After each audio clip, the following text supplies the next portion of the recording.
बिस्मिल्लाहिर्रहमानिर्रहीम स्टूडेंट्स। जैसे कि हमने अपने प्रीवियस लेक्चर्स में डाइवर्सिटी ऑफ प्लांट के बहुत से लेक्चर्स को डिस्कस कर लिया और जो आज का हमारा जो टॉपिक है ना, आज वाला जो लेक्चर है उसमें हम स्टडी करेंगे reproduction in bacteria. Reproduction in bacteria में हमने स्टडी यही करना है कि बैक्टीरिया अपने आप को कैसे रिप्रोड्यूस करता है, अपनी जो कॉलोनी होता है उसको इंक्रीज़ कैसे करता है। रिप्रोडक्शन के आपको जनरली मेथड पता है, दो तरह के होते हैं, सेक्सुअली और एसेक्सुअल, ठीक हो गया।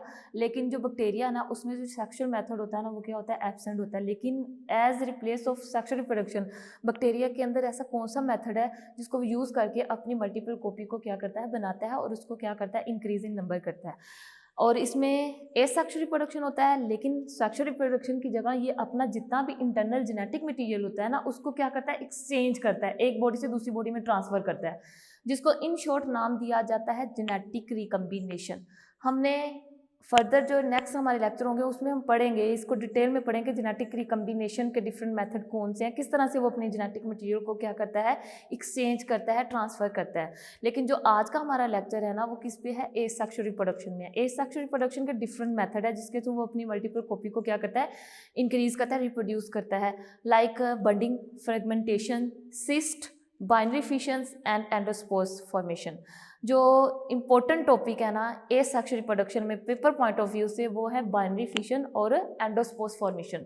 और आज के लेक्चर में हम दोनों को डिटेल में स्टडी करेंगे कि बाइनरी फिशन क्या होता है, बाइनरी फिशन में किस तरह से एक पेरेंटल सेल्स दो डॉटर सेल्स में कन्वर्ट होता है, और किस तरह से जो होती है एंडोस्पोर्स फॉर्मेशन, इसमें हम पढ़ेंगे एंडोस्पोर्स का स्ट्रक्चर, और इसमें हम पढ़ेंगे कि एंडोस्पोर्स की फॉर्मेशन कैसी होती है और किस तरह से बैक्टीरिया के अंदर एंडोस्पोर्स फॉर्म्ड होते हैं। चलिए अब हम स्टार्ट करते हैं रिप्रोडक्शन इन बैक्टीरिया।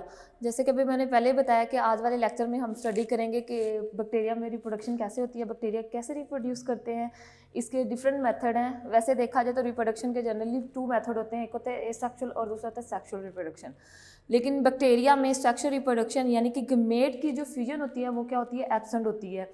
तो इसमें ये किस तरह से अगली जनरेशन में ट्रांसफ़र होता है, एक तो होता है एसेक्सुअल रिप्रोडक्शन और दूसरा सेक्सुअल रिप्रोडक्शन की जगह इसमें होती है जेनेटिक जो मटेरियल इसका होता है ना वो ट्रांसफ़र होता है, उसे हम बोलते हैं जेनेटिक रिकम्बिनेशन या genetic recombination. First of all it's asexual reproduction and second one is the genetic recombination. Asexual में आप लोग को बहुत अच्छे से पता है कि एसेक्सुअल रिप्रोडक्शन में क्या होता है, उसमें 2 पेरेंट्स इन्वॉल्व नहीं होते, और जबकि जेनेटिक रिकम्बिनेशन में क्या होता है, इसमें क्या होता है कि जितना भी बैक्टीरिया का या किसी भी ऑर्गेनिज्म का जो जेनेटिक मटेरियल होता है ना उसमें क्या होता है, वो उसको रेप्लिकेट करता है, उसकी मल्टीप्लिकेशन करता है, देन उसको क्या करता है, ट्रांसफ़र करता है, ठीक है ना। यानी कि एक पेरेंटल सेल दो डॉटर सेल्स में क्या हो जाता है, डिवाइड हो जाता है, उसे हम बोलते हैं जेनेटिक रिकम्बिनेशन। अगर देखा जाए ना रिकम्बिनेशन में होता ही क्या है, रिकम्बाइंड 2 मटेरियल का क्या होना, कंबाइन हो जाना, ठीक है। जैसे कि यहाँ पे मैंने लिखा हुआ है कि इसमें जो सेक्सुअल रिप्रोडक्शन होती है ना बैक्टीरिया में, यानी कि फ्यूजन ऑफ गीमेट्स, वो क्या होता है, टोटली एब्सेंट होते हैं। लेकिन सेक्सुअल रिप्रोडक्शन की जगह इसका दूसरा मेथड प्रेजेंट होता है जिसको हमने क्या नाम दिया है, जेनेटिक रिकम्बिनेशन। इसमें क्या होता है कि जेनेटिक कम्बिनेशन किस तरह से क्या इसमें हम करते हैं, इसमें किया जाता है exchange of genetic material parental cells into daughter cells, ठीक है। इस मेथड को हम क्या नाम देते हैं, जेनेटिक रिकम्बिनेशन। 1 बाय 1 हम अपने लेक्चर में इनको डिटेल में स्टडी करेंगे। यहाँ पे जेनेटिक रिकम्बिनेशन के डिफरेंट मेथड बताए गए हैं। सो फर्स्ट ऑफ ऑल हम यहाँ पे डिस्क्राइब करेंगे आज वाले लेक्चर में एसेक्सुअल रिप्रोडक्शन। बैक्टीरिया में एसेक्सुअल रिप्रोडक्शन कितने मेथड से हो सकती है, ये बडिंग भी करवा सकता है, फ्रेगमेंटेशन भी करवा सकता है, सिस्ट के थ्रू भी हो सकती है, एंडोस्पोर्स फॉर्मेशन के भी थ्रू हो सकती है, और बाइनरी फिशन के भी थ्रू हो सकती है। हम 1 बाय 1 इनको यहाँ पे डिटेल में स्टडी करेंगे। लेकिन इस जो लेक्चर में है ना, जो कि पेपर पॉइंट ऑफ व्यू में है, वो एसेक्सुअल के 2 मेथड है, एक है बाइनरी फिशन और दूसरा है एंडोस्पोर्स फॉर्मेशन, और हम इन दोनों को ही डिटेल में स्टडी करेंगे।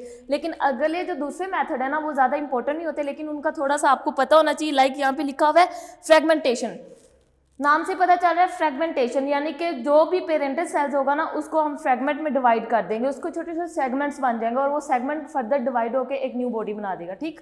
लाइक यहाँ पे मैंने लिखा हुआ है बडिंग।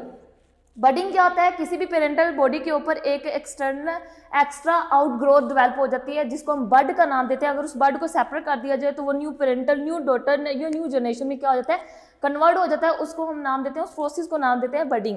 नेक्स्ट मैंने यहाँ पे लिखा हुआ है सिस्ट। सिस्ट और स्पोर्स, मैंने प्रीवियस लेक्चर में आप लोगों को जब स्ट्रक्चर ऑफ बैक्टीरियल सेल पढ़ाया था तभी मैंने बता दिया था कि स्पोर्स और सिस्ट क्या होते हैं। स्पोर्स और सिस्ट ये दोनों जो होती है ना बॉडी होती है, ये बैक्टीरिया सेल की इनसाइड प्रोड्यूस होती है। कब होती है? जब बैक्टीरिया के इन्वायरमेंट में, जब हम बैक्टीरिया रह रहा है ना, जब सर्वाइव कर रहा है, उसके सराउंडिंग में अगर कंडीशन क्या है, अनफेवरेबल है, तो वो बैक्टीरिया अपने आप को महफूज करने के लिए, बचाने के लिए, डिक्लाइन होने से बचने के लिए ये क्या करता है, अपने अंदर एक एक्स्ट्रा प्रोटेक्शन बॉडी को क्या करता है, डेवलप कर लेता है, जिसको हम नाम देते हैं स्पोर्स एंड सिस्ट। ठीक है। और इस तरह से सिस्ट क्या होती है, एक प्रोडक्टिव बॉडी होती है जो कि बॉडी के अंदर प्रोड्यूस हो जाती है। ठीक। अब हम स्टडी करेंगे one by one binary fission को और देन स्टडी करेंगे एंडोस्पोर्स को। ठीक। सेक्सुअल रिप्रोडक्शन का सेकंड जो प्रोसेस है ना ए सेक्सुअल का, that is a binary fission. Binary fission में होना क्या है, या मैंने डायग्रामेटिकली व्यू में भी आपको दिखाया हुआ है कि जो पेरेंटल सेल्स है ना वो कितने हिस्सों में डिवाइड हो जाएगा, 2 डॉटर सेल्स में हो जाएगा। लेकिन कैसे, जो यहाँ पे ये सेक्सुअल रिप्रोडक्शन का मेथड है पहले बता चुकी हूँ। अनफेवरेबल कंडीशन में ये इसको परफॉर्म करता है जब कंडीशन फेवरेबल नहीं होती। ठीक हो गया। यहाँ पे आपको डायग्राम में भी दिखाई दे रहा होगा, जैसे कि मैंने एक बैक्टीरिया का पूरा कंप्लीट स्ट्रक्चर बनाया हुआ है और उसके अंदर ये जो क्रोमोसोम है ये इस बैक्टीरिया का ही है। सबसे पहले जब इसने इस पेरेंट सेल्स ने 2 हिस्सों में डिवाइड होना है ना, तो सबसे पहला स्टेप क्या होगा, ये जो इसका पेरेंटल का जो क्रोमोसोम होगा ना या डीएनए होगा, उसको क्या करेगा, साइज में इंक्रीज करेगा। लेकिन कैसे? With the help of the replication. Replication क्या होती है, जब एक मटेरियल 2 कॉपी में क्या हो जाता है, डिवाइड हो जाता है, जो वो मल्टीपल कॉपी प्रिपेयर करता है। ठीक है। तो ये क्या करेगा, जब ये मल्टीप्लिकेशन करेगा तो क्रोमोसोम यहाँ पे कितने हो जाएंगे, डबल हो जाएंगे। डबल जब हो जाएंगे तो जाहिर है जो पेरेंट्स का जो साइज है ना, पेरेंटल सेल्स का जो साइज है, वो साइज में क्या हो जाएगा, इंक्रीज होगा, इनलार्ज हो जाएगा। ठीक है। लेकिन जब ये बैक्टीरिया सेल्स डिवाइड हो रहा होगा, रेप्लिकेट हो रहा होगा, रेप्लिकेशन कर रहा होगा ना, तो यहाँ पे क्या होगा, यहाँ पे जो साइटोप्लाज्म है ना, बैक्टीरिया का जो फ्लूइड है साइटोप्लाज्म, वो अंदर की तरफ क्या होना जाएगा, इन्वेज होना शुरू हो जाएगा। लाइक यहाँ पे मैंने आप लोग को एक वाल दिखाई हुई है, हमने बैक्टीरियल सेल स्ट्रक्चर में इसको बताया भी था कि इस कंडीशन को हम क्या नाम देते हैं, मीजोसोम्स। मीजोसोम्स होता ही किसके लिए, जब आपने किसी बैक्टीरिया की या किसी भी माइक्रोस्कोपिक ऑर्गेनिज्म की क्या करनी होती है, डिवीजन करनी होती है, डिवाइड करना होता है। ठीक है। ये मोजोसोम्स कैसे बना है, जब प्लाज्मा मेम्ब्रेन अंदर की तरफ क्या हो जाएगा, इन्वेज करेगा, इन्वेज कंस्ट्रिक्ट होना शुरू हो जाएगा, एक जगह पे जमा होना शुरू हो जाएगा, तो एक वाल, क्रॉस वाल डेवलप हो जाएगी। उस क्रॉस वाल को हम नाम देते हैं सेप्टम या सेप्टेशन। ठीक है ना। इसमें क्या हो जाएगा, ये वाल इस साइटोप्लाज्म को, पेरेंटल साइटोप्लाज्म को क्या करेगी, डिवाइड कर देगी, कितने हिस्सों में, 2 हिस्सों में। ठीक है। एट द एंड ये क्या हो जाएगी, क्रॉस वाल सेपरेट हो जाएगी एक दूसरे से, और इस तरह से एक पेरेंट सेल से कितने सेल्स बन जाएंगे, 2 डॉटर सेल्स बन जाएंगे। तो इन शॉर्ट इस पूरे मेथड को हम नाम क्या देते हैं, बाइनरी फिशन। यानी कि बाइनरी फिशन में होना ही क्या है कि पेरेंटल सेल्स का जो इंटरनल जेनेटिक मटेरियल है वो इन साइज में क्या हो जाएगा, इनलार्ज हो जाएगा, और एट द एंड कितने हिस्सों में डिवाइड हो जाएगा, 2 सेल्स में डिवाइड हो जाएगा। Parental cells can be divided, can be converted into 2 daughter cell. This method is called binary fission.